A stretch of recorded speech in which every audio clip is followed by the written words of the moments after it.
welcome to Mountain Craft Studio. My name's Christine. Come on in and we'll show you what we've been working on.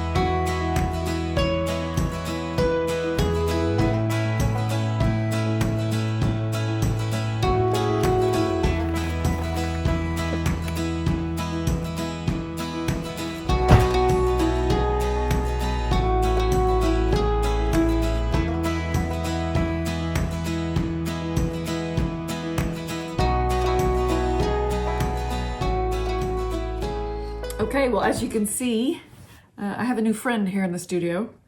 This is Agnes. Agnes showed up about a week ago.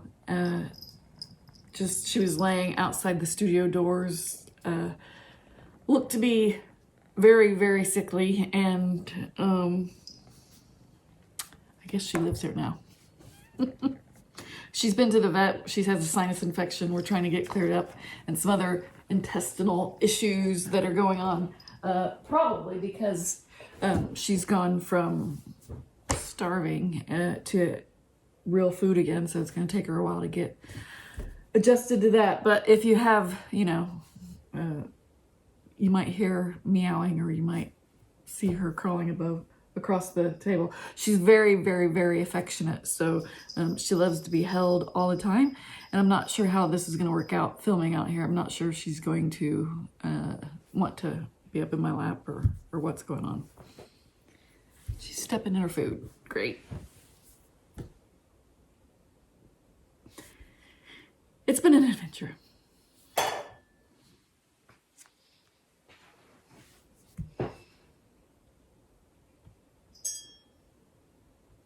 She's wrecking the place. Completely wrecking the place. Okay, well, if you are following me on Instagram, you probably saw that I had a major finish this week. I'm very, very happy to report that I finished my Simple Harmony box. Yay! Let me grab that and show it to you. I'm keeping it high up on a pedestal to keep Agnes from furring it or whatever. I want to kind of put it under, I feel like it needs to go in a glass case, maybe with a rotating base, like they have in a museum with lights, because it took forever to do this, but it was absolutely worth it. I want to thank Katie. First of all, I just want to get that over. I want to thank Katie for coming up with this idea at the same time that I was looking for something to honor my Quaker ancestors. I knew I wanted to do something. I didn't quite know what I wanted to do. I had these things that I wanted to somehow keep, and it all just kind of worked out together. When I saw her idea of her Simple Harmony box, I knew that, I wanted to do something with it, and it just kind of evolved over time as to, well, what all am I going to put in it? What am I not going to put in it? And how do I want this to play out? And it turned out beautifully. I couldn't be more pleased. So I'll show this to you. So I'll get you hopefully close up. I normally film without seeing myself. So this is, if I'm a little off on my angles and stuff today, I apologize. I'm not used to looking at myself. It just feels weird. But here's the side. So basically what I've done is on the top, I substituted Forget Me Not. You can see F-O-R-G-E-T, right? Instead of the initials that Jacob had originally put on the box and that Katie had used. And so that's the top of the box. And then I used my ancestors' initials around the box, starting with, this is the oldest ancestor, and then it goes here and kind of goes around the box in this direction.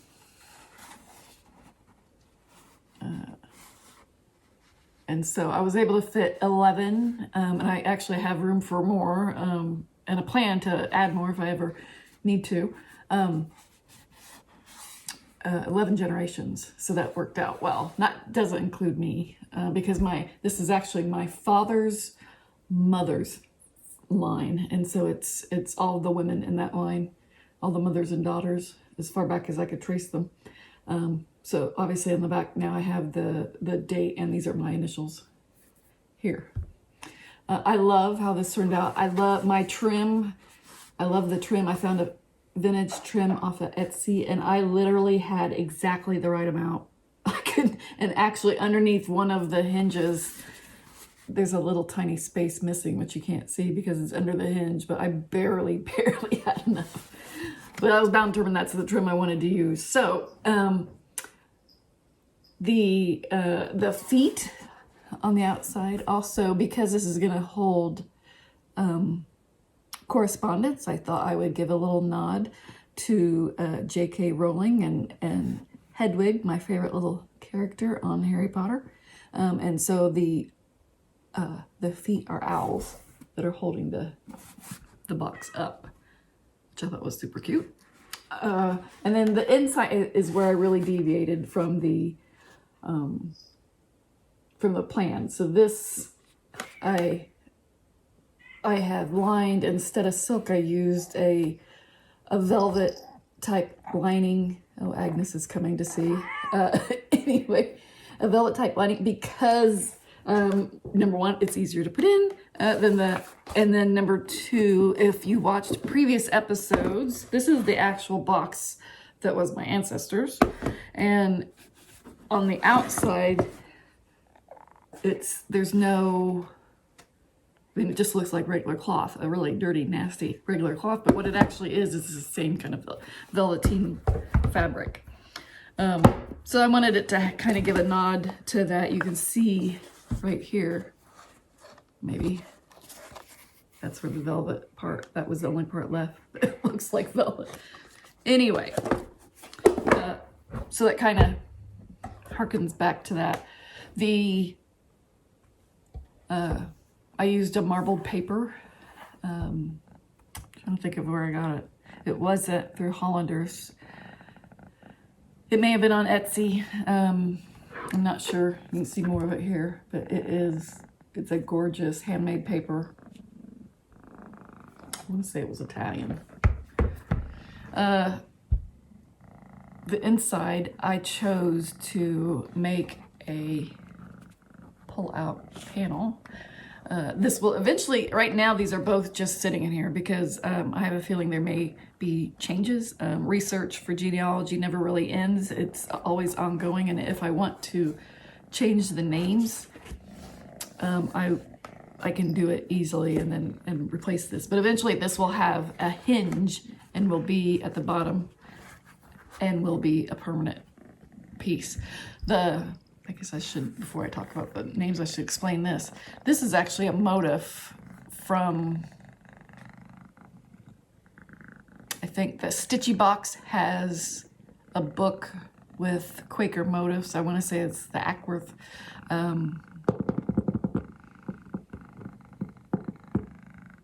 Maybe it's, I don't know. Look up Stitchy Box Quaker motifs book and you'll find it. I can't remember the name of it. I should have had it out. Sorry about that. I did and then I put grandmother's tree underneath it. And I did remember I got the alphabet from the Wishing Thorn. So this was her Weston School sampler that I'm going to make. I love that. Isn't that neat? If you haven't already, if you like Quaker samplers, this is a good one. I love it. But I used that alphabet and then I just used graph papers, so anybody can do this. You don't have to be a designer, and then figured out where the center was in order for the tree to be kind of centered over it. Agnes, please don't touch the box. There's cat snot on everything in this room, and I love her, but it's like a toddler right? You have toddlers go around and they smear everything, and then when they have a cold, you have to wander around after them and grab their nose, you know, with a Kleenex. It's exactly the same way with this cat. I love her, but she's extremely affectionate, but she's a hot mess right at the moment. Hopefully we'll get better. We have another vet appointment on Saturday. So anyway, so that panel was something that I just decided to do on my own. And then I added the list of names. And the names, this was actually an idea one of my viewers had and gave me, and I thought it was great. I had mentioned that I wanted to put the names or whatever on the inside, but then she had mentioned that she had done, this is the lavender and lace pattern called Mother's Tree. And so this is actually humongous. And I think I will attempt this someday, but it's huge. And so I couldn't do it exactly like this and stitch that and put in the inside. So I just copied the name just down instead. But it's where I got the idea to have the date of birth and then listing the name and then mother of the following name. So that's how that plays out. And it starts with, the first woman is Bridget. And all we know about Bridget is that her name was Bridget. She's listed in the records as somebody's wife. And oh, what was her name? Oh yeah, I think it was Bridget. But they, you know, that's the only recognition you could find for a woman in 1580, whatever. And as time goes on, when you do the genealogy, you realize that there's not much more than that. You're lucky if you actually get the maiden name of the woman. In most cases, there's just no information about these women who are our ancestors, who were just like us, who, you know, got up every day, they took care of their families, they, you know, took care of their homes and had all the same feelings and everything else that we have today. Unfortunately, they were second-class citizens and were hardly notable. And I think that I know for me, that's why I'm so attracted to the reproduction samplers and trying to understand what these girls were like whenever they made them and that sort of thing, because it's one of the few records that still exists of women's lives. It's sad, really. But I'm going to,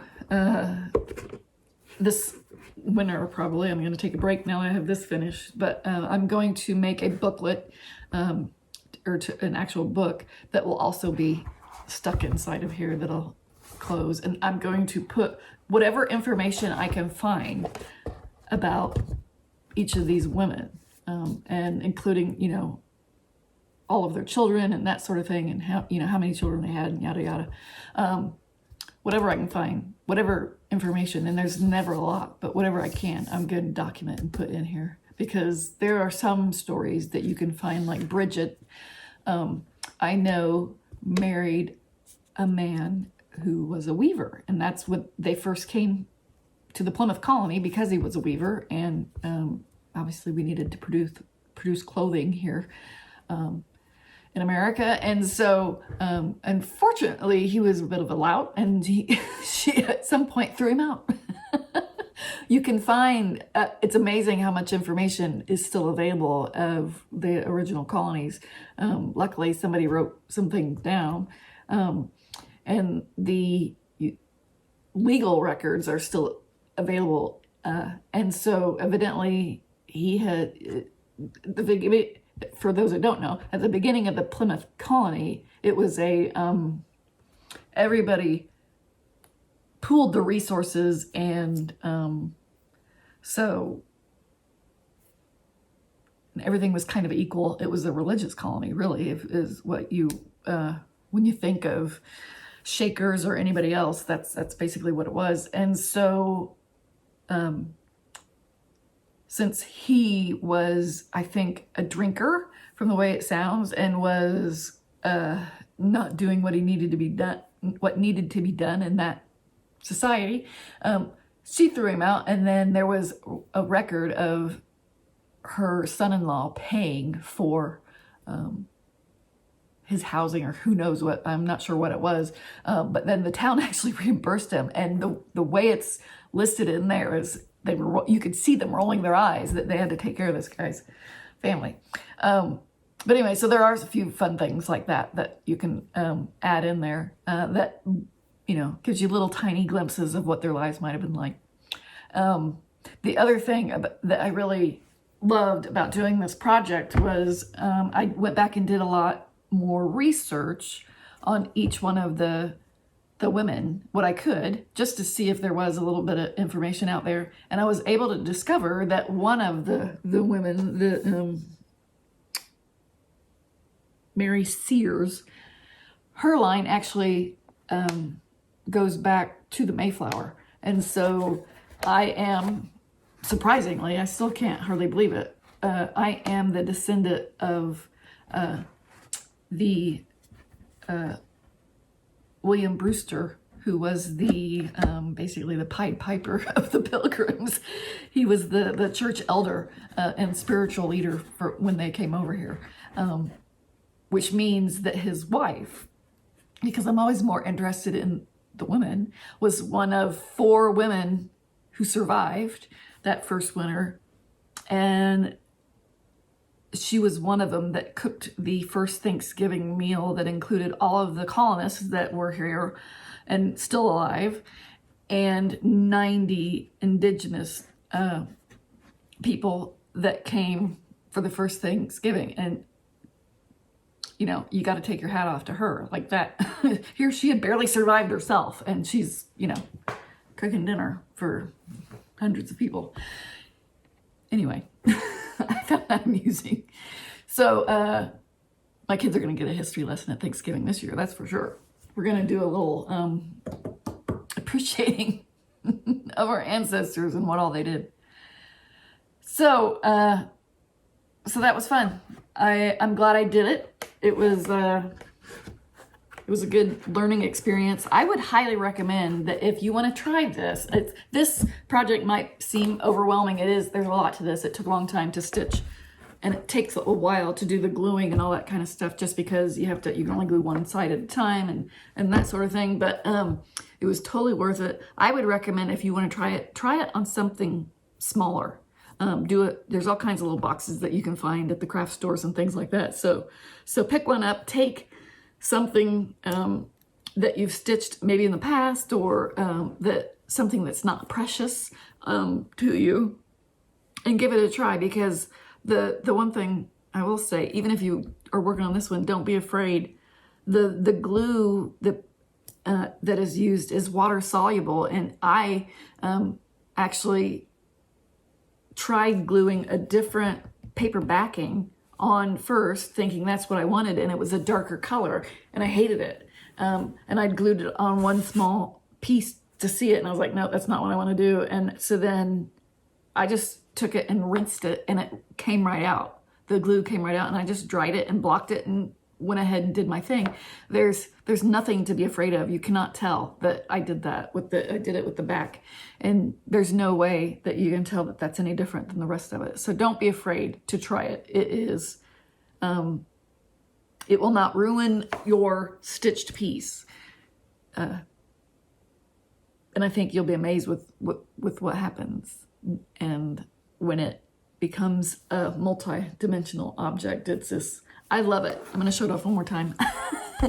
Just because I think it is so cool, and I want you to try it. It's such a treasure. So I have 2 cousins that were daughters of my aunts who can continue this line through their grandchildren. And so as I work on that book, that's in my mind as well, that I need to get the books finished so that I can pass those on to them. I actually did in the past, and I'll try to insert some photos here as I talk about it. This is, like I said, on my dad's side of the family. I have a line of mothers and daughters on my mother's side of the family that I actually had photographs for. I was able to do 7 generations that I actually had photographs of the women for, and it was my me, my daughter, my mother, and on and on. And they were really neat photographs, you know, old photographs during the time periods. And so I used to do a lot of paper crafting, and I actually sold Stampin' Up! And Close to My Heart, and did lots of the scrapbooking back in the day. And I made an album that I'm going to try to hopefully show some pictures here. And then I also did a smaller one for my aunt that had her, and it was just a folding album that I was able to do. Those were really neat. But this, because I don't have photographs of everybody, I think you do what you have to do in order to get that information, to be able to pass it on, because I think we, as women especially, need to do whatever we can to preserve our legacies, because if we wait for anybody else to do it, it's not going to happen. Anyway, I want to encourage you to try it, and in order to do that, I have a sampler that I bought because I want to do it. This is actually the Sarah Comfort 1810 from Queenstown Sampler Designs. It's actually a sampler from the Plymouth meeting. And so if you would like to stitch this, I'm going to have you, let's see, what word do we want to use? Let's just use Sarah, S-A-R-A-H, Sarah, okay, as the word. If you want to try that, I have an extra bought just for this purpose. Oh, here we go again. I'll be right back.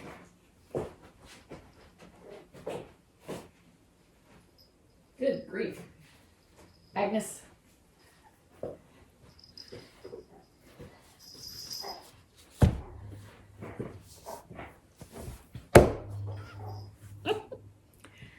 This is gonna be fun. I'm gonna put this away.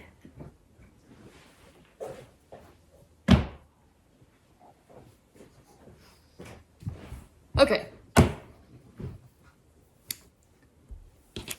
If you'd like to stitch a Quaker sampler, leave the keyword Sarah in the comments, and I will draw next time, and you can stitch this.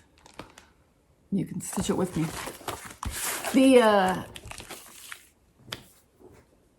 Doing this project really has been highly enjoyable. I love the Quaker samplers because they were my ancestors. My ancestors were Quakers and that sort of thing, and so I really enjoy that. But I also have just a deep love for the antique samplers. And I have one. I'm going to try to show it to you, and I think it's not going to work, so I'll probably have to put in photographs that I have with non-glare, because this sampler, maybe right there, you can see a little bit of it. This is a Quaker sampler from 1803. It is absolutely precious. In case you're wondering what this is there's a nail coming out of here. There's actually a much larger frame that goes around this frame. It's kind of an off-white color. I'll put in a picture so that you can see it. But this whole thing is in need of repair, and it makes it incredibly heavy. So it's off right now as I work on this frame. And there's a little nail sticking out of there, so I didn't want to impale myself in the face or whatever. Anyway, this dark color is what I originally had in mind to do my box, but I'm glad I didn't. Now that I have it finished, I think it's beautiful. I love this look, but I also like the way the box turned out. I was watching someone's Flosstube. I think it was Mama Loves You GB, Michelle. And she had a sampler, an antique sampler that was behind glass, and she was in a frame, and she was afraid to take it out. And that is absolutely the right thing to do. This sampler is one that it will never come out of its frame. It actually has damage at the bottom. You can see that it's a very, very fine gauze-like fabric that she stitched this on, and it's laying over another fabric. And there's no way that if I took this apart, I know it would just disintegrate, because it's at that age where it's so incredibly, oh, you can see the quilt. Look, there's a quilt hanging on the, hang on the wall. Anyway, I'll put some close-up pictures in here. This is one of my prized possessions. I absolutely love it. It is gorgeous. The composition of where she put the motifs is incredible. The colors are incredible. She had a great color sense. So I know that Martha Armitage, it's not the Martha Armitage that was in America. I've ruled that out, and I know that it's not the Martha Armitage that was in, there were two Martha Armitages in England that I've also ruled out. There are a few more though, and I don't know if any of them are this Martha or not. So I wanted to share this today because I wanted to find out if there's anybody out there listening or watching, and you can tell me how to get in touch with someone who might possibly have a list of who the students were in any of the Quaker schools in England in 1803. I don't even know if they have that information. I contacted the Westtown School because I originally thought for sure it was from there, because it's a dead ringer for one that's in a museum here in the US. It has the exact same center cartouche and everything, but Martha was not a student there. So she could have been a student, I thought at the time, of one of the other American schools, but I don't believe so, because I can't find her on any of the records. There was only one in the US, and it's not her, because she actually was married by 1803.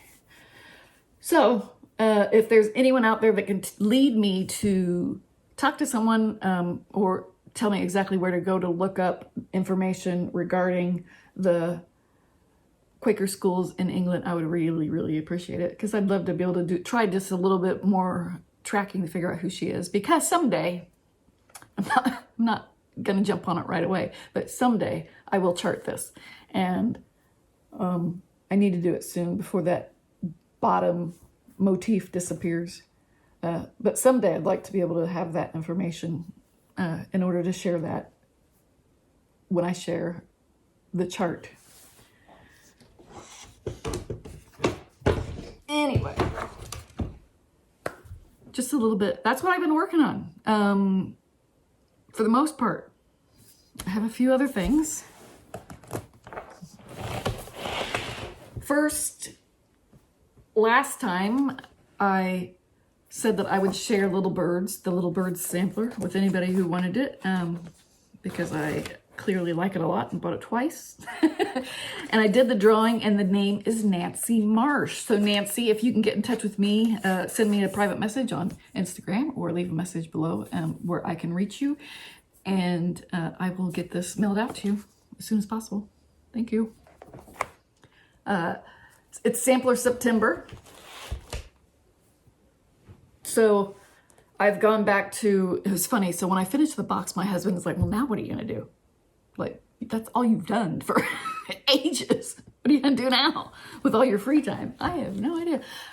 I have plenty of projects. Trust me. But since it's Sampler September, I decided to go back to this. I was working on this one last year for Sampler September. And this is the A Changed World sampler by the Scarlet House.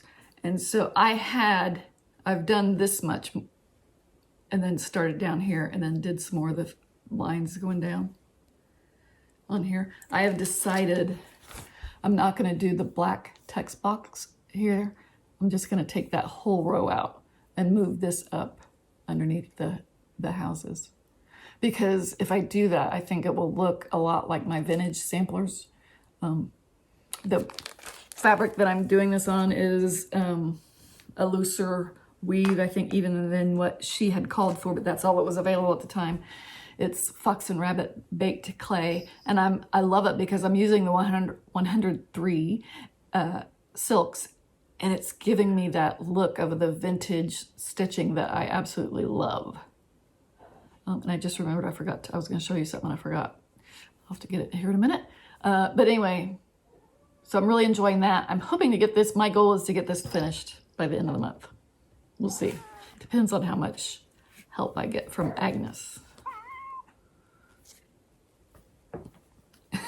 She's not helpful at all. Anyway, I have to cover that up. Everything, you'll see stuff draped. My entire studio is draped because she sits on things and assists and sneezes on things. And that's the problem right now. It's the sneezing and snotting of things. So one of the other things I've done, Clover and Violet was doing a sew along. We do not need to see your bum. For the Flora supply case is what this is called. And Tammy, Creative Country Girl, Tammy Blaylock, and Kurt was gonna do the sew along and tempted me, and I said, okay, I'm in. And so I chose, this was some of the old Blackbird fabric I had from years and years ago. This actually, so there's pockets here, here, and here. This is a zipper case, you know, for your flosses and whatnot. Just some fabric I had lying around. And more pockets, just like on the other side. And the whole thing then just zips up. These were, I cheated.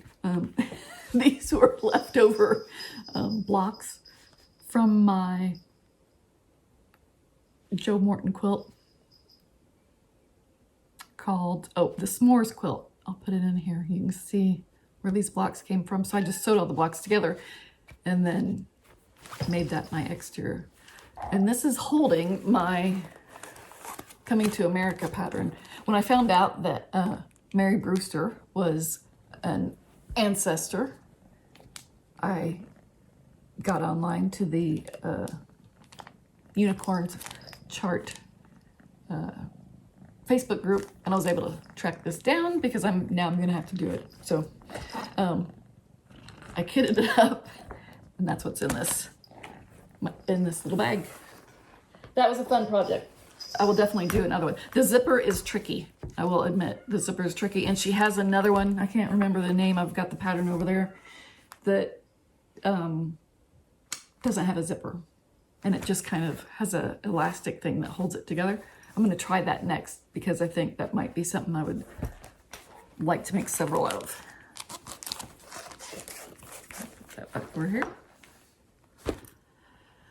And then while we were talking about honoring our grandmothers, I wanted to share what I have in the works. So I started cutting out my Blackbird Designs quilt. I have all the shapes cut out and they're over on my sewing table ready to go. They're just being guarded from Agnes at the moment.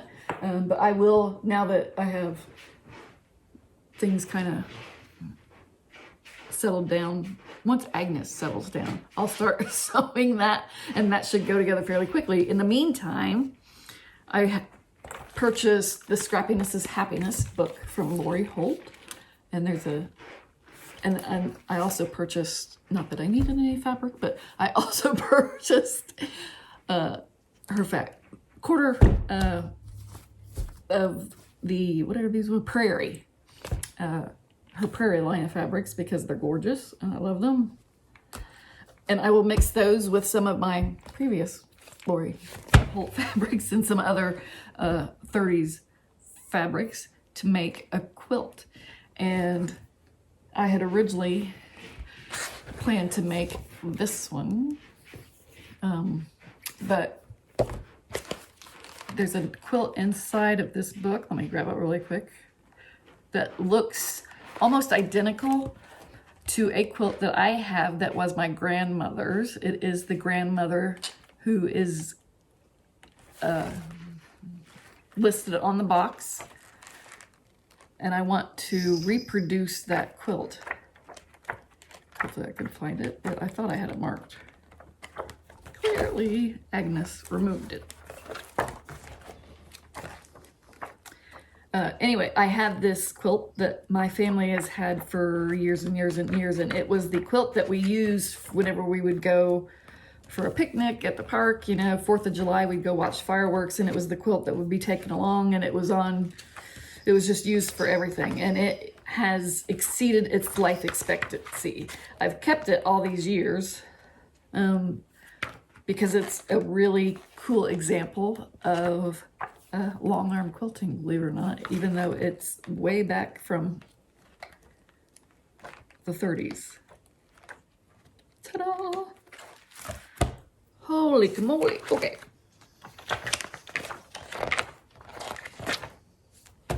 Yeesh. Okay.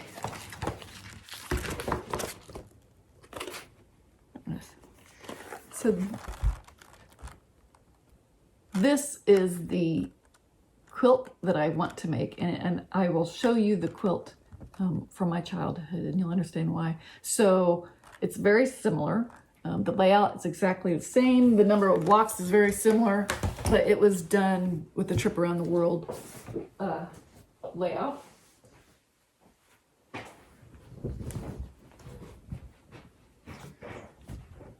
And again, this is not my doing. I didn't throw this in the wash. My mother did. So don't heckle me about quilt care. Anyway, this was done so the little squares are on point, whereas Lori's quilt is not. It's just done with regular squares, and I'm sure it's a million times easier to put together than this one was. But I have the green fabric, the 1930s green fabric to put in and I've had it for a long time.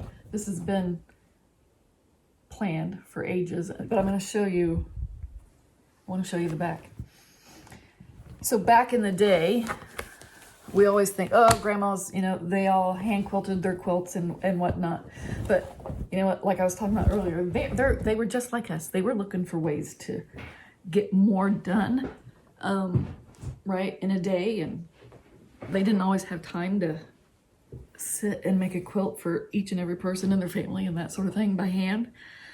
So I'll insert a picture here of what they did have.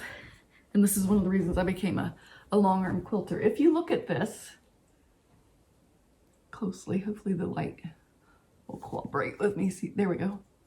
If you look at this, there are lines going over, right? This is all, you can see how they went across with the machine, right? And this was done with a frame that was attached. So the sewing machine sat here and they'd have the big thing, and you can actually buy them now. I know that I've seen these come out recently, and you can move the whole big frame and move it along underneath the sewing machine as the sewing machine stays put. So cool. So I keep this because I used to use it as an example when teaching that the long arming did exist way before we thought it up. So I have a ton of vintage feed sacks, and I'd always considered that I was going to use those and reproduce this quilt, but I can't cut into them. It's killing me. I don't know what my problem is. So if I can at least get a quilt that resembles it, and I can use Lori's beautiful fabrics and have it be a gorgeous thing, that I can sit and look at. It'll remind me of this, and I'll still have this. I can't part with it. So I will still have it and still be able to look at it. It's never going to be usable, obviously, because it's way too worn out. But it's neat to sit. When I sit and I look at it, I can remember all those places that we used to, you know, I can remember having birthday parties. My birthday is in June, and we would have it spread out on the lawn in the front of the house, and that's where we would open the gifts and all that. And so it's just good memories. Good memories.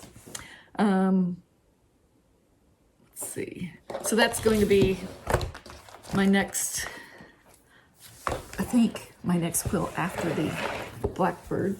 And that should get me through, definitely get me through the end of the year. I have a, that's the other thing I've been doing. I've been being a social butterfly. I've signed up. Tammy Blaylock convinced me to go to StitchCon next year.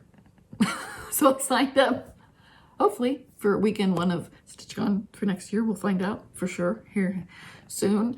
And then I also decided to sign up for the Jacob Palooza at up in Canada next October for, again, weekend one, or weekend A, and definitely looking forward to that. I love everything he's ever produced, so that should be fun. I have a hand quilting retreat in November coming up in Shipshewana, which I definitely am looking forward to. I love that trip. And there may be, hopefully, if we can get enough people together, we may have a cross-stitch retreat here and coming up in October, nearby, just a small local one, so, which would be fun, wouldn't it? Yes. So yeah, that's what I've been doing. I have a hand quilting collectible to show you. Let's see if we can do this with Agnes.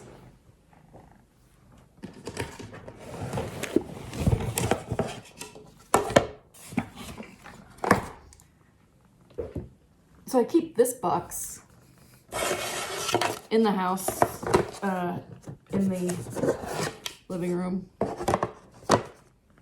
You're gonna have to get down, Agnes. You sit on that? Okay. So, I love this box. Isn't it gorgeous? This is just, obviously it's a shaker style sewing box. I don't remember where I got it, and I kind of want to say it might have been a gift. There's a tray that comes out. This is where I keep my hand quilting supplies. I have my really nice thimbles for both my thumb and my middle finger that are I'll take them out and show them to you. Since we're here, and since Agnes seems to be comfortable, these are my, get this one on, my jewelry thimbles is what I call them. Love those. So this is when I'm doing really, when I'm really into my quilting, and here at home I actually don't take those with me traveling. I'm afraid I'll lose them, and I love them. And the bottom holds my hand quilting thread. So there's quite a supply in that, but this is my collectible of the week. I have another stack of 3 boxes that are shaker boxes, but are just, they don't have the inserts on the inside, that I also have, that I absolutely love. But aren't they beautiful? Gorgeous. This is a old, oh, it just says Shaker Workshops USA, but it's not an antique, so it's a reproduction, and it's a beautiful reproduction. But I think that's about it for today. What do you think, Agnes? Is that about it? Agnes got her name for Agnes Moorehead, who was the actress that played Endora on Bewitched. I'll insert a photo here, and you can understand why she was named that way. She definitely, there's a definite resemblance. So anyway, I know this episode was a little bit of a scatterbrained mess, but that's kind of where I'm at right now. So until things calm down again and I can gather my thoughts, I'm gonna have to just be satisfied with this. Anyway, take care. I'll see you next time. See ya.